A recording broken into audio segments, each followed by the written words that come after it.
Très bien, donc maintenant qu'on a texturé tout ça, bien, il va bien falloir réexporter pour pouvoir ensuite ramener tout ça dans Cinema 4D.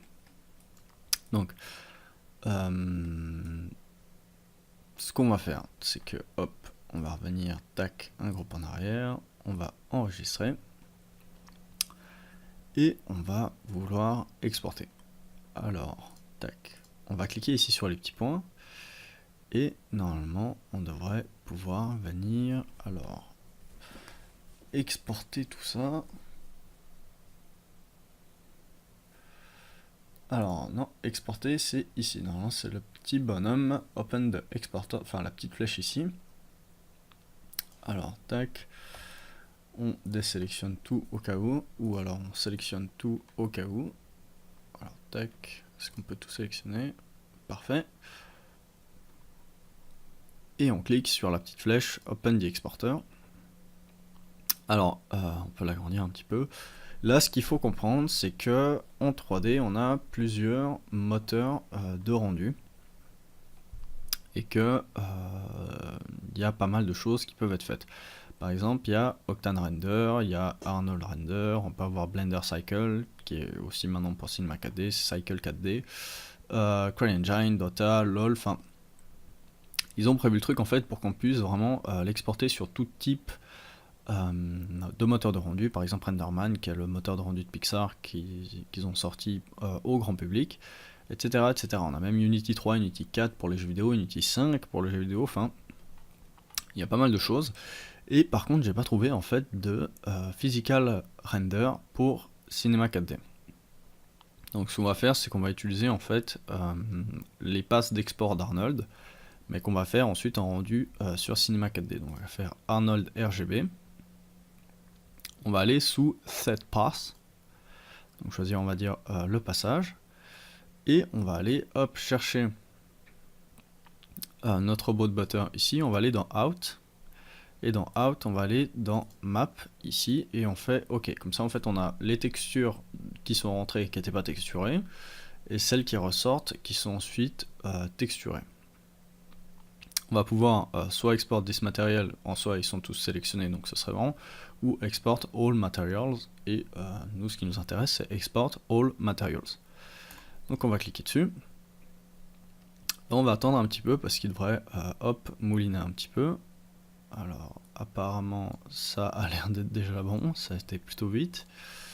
Alors on va aller pouvoir vérifier tout ça. Alors on est dans Quixel, on va dans Out, dans Maps, et là ici on a toutes nos maps en fait qui ont été exportées. La diffuse, la normale, la reflected normale, la roughness et la Beckett Specular Colo. Très bien. Alors, on va pouvoir quitter Quixel. Donc, tac, ça je peux fermer. On enregistre une dernière fois. Hop. Et on va cliquer ici sur les petites flèches pour venir, hop, cliquer sur Exit. Do you want to save the project before closing? On l'a déjà enregistré, mais on peut mettre oui au cas où. Il nous save tout ça et il nous quitte, hop, Quixel. Enfin, il nous quitte en tout cas notre projet. On se retrouve avec un bête cube. On peut fermer ça. On peut fermer le cube. On peut fermer, hop, le petit plugin et on peut fermer Photoshop. Très bien. Donc maintenant, on se retrouve en fait avec, hop, toutes ces maps. Alors, tac, on va venir déjà. Alors, ici, tac. Ce qu'on va faire, c'est que on va aller dans hop notre projet C4D, dans Workspace, modélisation Quixel. On va pouvoir venir ici faire 04-bas text, tac, donc texture C4D. Très bien. Et dans texture C4D, on va venir aller enregistrer notre modèle. Alors déjà, annuler, hop. On va venir ici récupérer ce modèle. On va venir copier-coller, hop, les deux. On va créer un nouveau document, on les colle. Et on va venir l'enregistrer donc dans Workspace, texture Cinema 4D, robot butter, texturing 001. enregistrer. Ok, alors on peut mettre ça, on va laisser tel quel en fait. Très bien. Et maintenant on va devoir venir appliquer, hop, toutes ces textures. Donc, je vais les ouvrir vite fait avec Photoshop pour qu'on puisse voir un petit peu ce qui se passe. S'il est bien d'accord, tac, ouvrir avec, ok, là ça marche pour une, on va essayer avec plusieurs, modifier Norton, blablabla, non, ok, il veut pas. Alors je vais ouvrir Photoshop. Donc là je suis sur la CC 2017, c'est la dernière qui est sortie actuellement. Je crois pas qu'elle soit buggée en fait pour le moment, niveau mise à jour ça a l'air d'aller. Il y a tous les outils qui fonctionnent, enfin après il y aura très certainement des gros utilisateurs de Photoshop qui pourront y trouver des défauts, des modifications, etc. J'en ai pas trouvé énormément, donc tant mieux. Alors très bien, alors là maintenant si on regarde toutes nos maps, on voit ici qu'on a toutes les maps qui ont été faites. Et voilà à quoi elles ressemblent. Donc on avait nos UV avant qui étaient juste des aplats, et maintenant nos UV sont complètement texturés. Et ça c'est vraiment génial. Donc on a les bumps qui ressemblent à ça, c'est un petit peu spécial à voir. Mais en gros les informations qui sont hop de cette couleur sont plates. Celles qui seront par exemple en bleu ici comme ça, elles rentreront. Et celles en violette rosé un peu plus haute, elles sortiront. C'est un peu ça le délire. Ensuite, on a ici les réflectances, donc où est-ce que ça va refléter. Après, la roughness, donc ça c'est plus ou moins la rugosité. Et là ici, hop, la specular color. Donc ça c'est, on va dire, un espèce de masque de qu'est-ce qui va refléter ou non. Donc on a toutes nos passes, on peut hop les fermer, on n'a pas besoin d'enregistrer quoi que ce soit, hop là. Et on va venir sur C4D. Donc on va pouvoir copier-coller notre backend et on va l'appeler texture red par exemple. Voilà. On peut hop supprimer, pas pour le premier, pour pour le deuxième, donc le nouveau, le texturing. On peut supprimer hop tous les tags à part ces deux tags qui nous seront utiles, c'est l'UVW, donc le dépliage UV, et le Fong. On peut hop désafficher juste l'ancien. Ça, on se retrouve avec ce robot.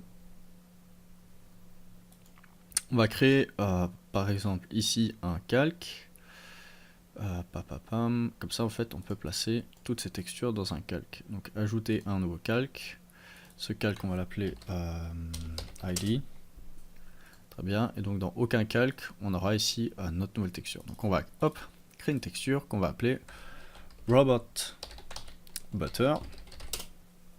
Et là maintenant il va se passer pas mal de choses.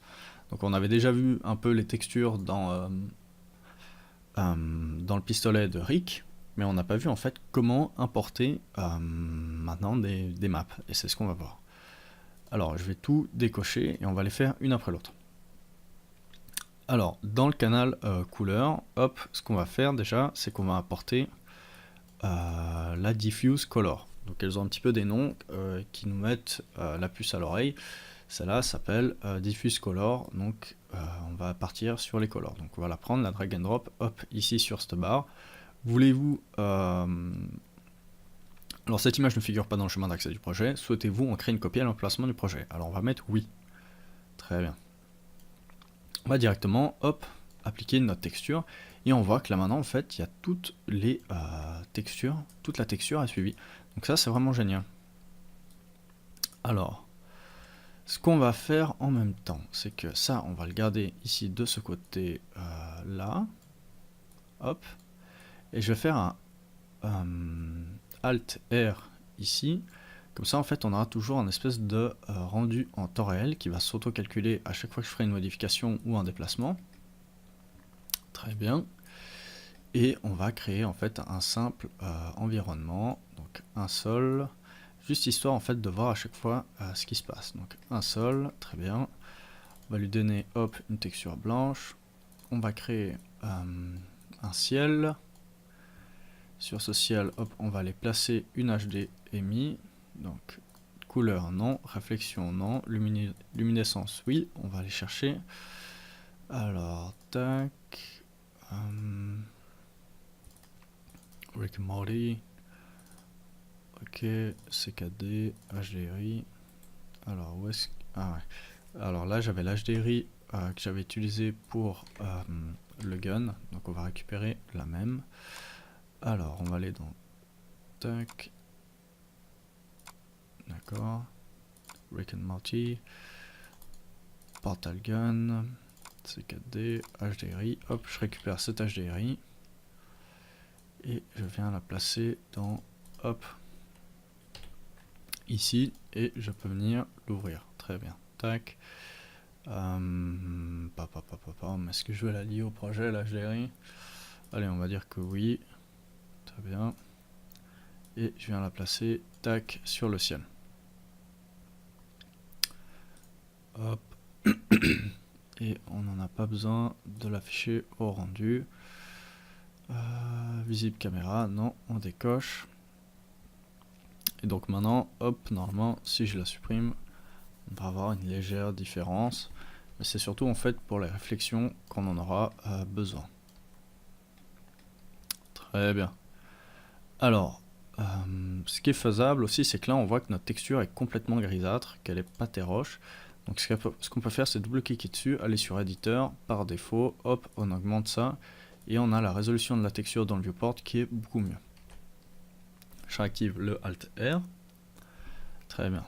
Alors, je réouvre ma texture Robot Butter, et on va continuer maintenant de placer tout ce dont on a besoin. Alors, tac, on va maintenant venir directement placer la normal map, donc je vais l'activer. Hop, HDRI, je peux fermer. Et je viens chercher la normal map. Donc, qui est celle-ci. Et je viens, hop, la drag and drop. Oui. Alors, tac. On va voir déjà s'il y a eu une différence. Alors, on voit qu'il se passe justement quelque chose. Tac. On va rajouter, on va dire, un peu de luminosité à notre HDRI. Luminescence, ici, exposition. On va augmenter un petit peu son exposition, histoire qu'elle nous donne un poil plus de lumière. Le sol, on va dire qu'on n'en a pas besoin. Très bien.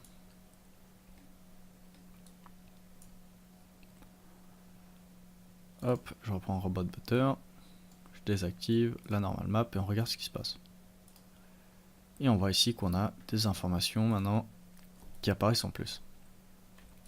Très bien. Et maintenant, on va pouvoir venir aller dans le canal de réflexion. On va l'activer. Alors là, pour le moment, c'est la réflexion de base qui prend le coup. Donc on voit qu'il y a une grosse déjà apparition, une différence. Très bien. Alors, ce qu'on va faire déjà, c'est supprimer la spécularité par défaut, parce qu'elle ne nous intéresse pas. Voilà, on la supprime. On va cliquer sur Ajouter et on va créer un Buckman. Et le Buckman, on voit que la différence, elle est déjà plutôt drastique, il se passe pas mal de choses. Il y a une grosse réflexion, on voit carrément que l'optique en fait est dédoublée par la réflexion dedans. Pour le moment, c'est pas grave, on s'inquiète pas. Alors, ce qu'on va faire... Alors, on va déjà venir placer ici l'intensité spéculaire à 0. Voilà. Et on va aller dans intensité de relief. Et dans intensité de relief, on va lui placer en fait notre normal map. Alors, tac, on va pouvoir venir ici récupérer la normal map et le drag and drop. On va mettre oui. Très bien. Et comme ça, en fait, le relief s'adapte à notre normal map de base. Ensuite, on va pouvoir aller dans rugosité. Donc là, on est toujours dans calque 1. Dans rugosité, on va pouvoir venir placer, hop, la roughness. Très bien. Ensuite, alors, tac. Dans reflection, j'ai les termes qui me viennent en anglais en fait. Intensité de réflexion.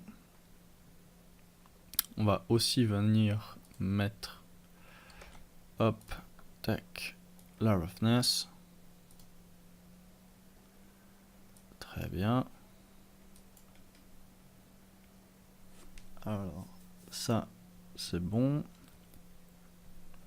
Et maintenant, on va aller, hop, dans masque de calque. Donc c'est comme pour Photoshop, les masques de fusion, mais là c'est un masque de calque. On va venir en fait, hop, placer cette passe là, qui est la Reflect at Normal. Et normalement, en la plaçant dedans, hop, voilà. Elle en fait, elle va faire un masque de tout ce qui ne doit pas être reflété. Et elle va laisser apparaître en fait que les éléments qu'on veut refléter. Très bien. Donc ça, hop, je peux fermer. Et on regarde un petit peu ce qui se passe. Alors on peut voir ensuite qu'à certains endroits, par exemple, on a trop de réflexion. Alors tac, je vais prendre une position un peu fixe et venir faire tourner, hop, tout ça.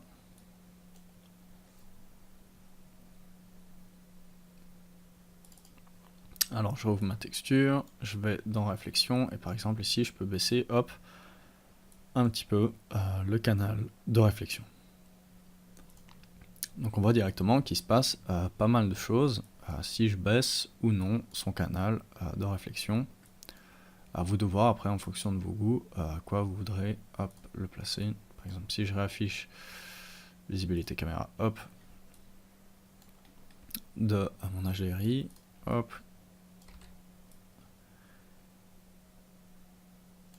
et que je me déplace un petit peu pour voir là ce qui se passe, ben on voit, hop, directement qu'on a des réflexions qui viennent taper.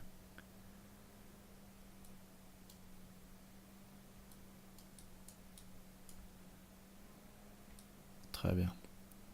On voit là, tac, toutes ces réflexions, etc. Puis je viendrai sûrement tweaker encore un petit peu toutes ces informations, mais je vais en rester là, hop, pour le moment. Très bien. On va créer une petite light juste pour voir un petit peu ce qui se passe. Hop. Tac, je change de vue. Je vais la déplacer devant. Hop.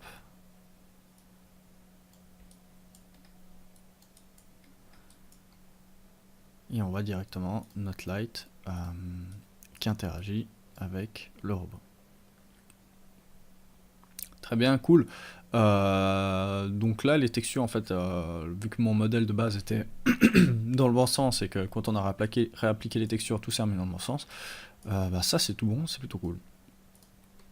Alors, je peux enregistrer tout ça. Et là maintenant, ce qu'on remarque, c'est que notre robot, en fait, c'est, hop, comme on avait vu, alors, Alt R, comme on avait vu la dernière fois, en fait, un mesh. C'est tout un élément. Et là maintenant, on va voir, hop, comment est-ce qu'on pourrait adapter, en fait, ces textures à, hop, tous ces éléments qu'on avait là. Donc on va, tac, copier-coller ce modèle, on va le réafficher, on va l'appeler, alors celui-là on va l'appeler par exemple